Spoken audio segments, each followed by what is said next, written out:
মাকে দিতে হয় মাকে দিকে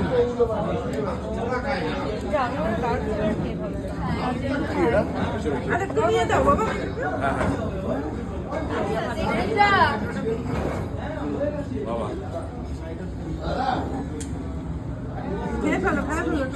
ফোনে নিয়ে দিদি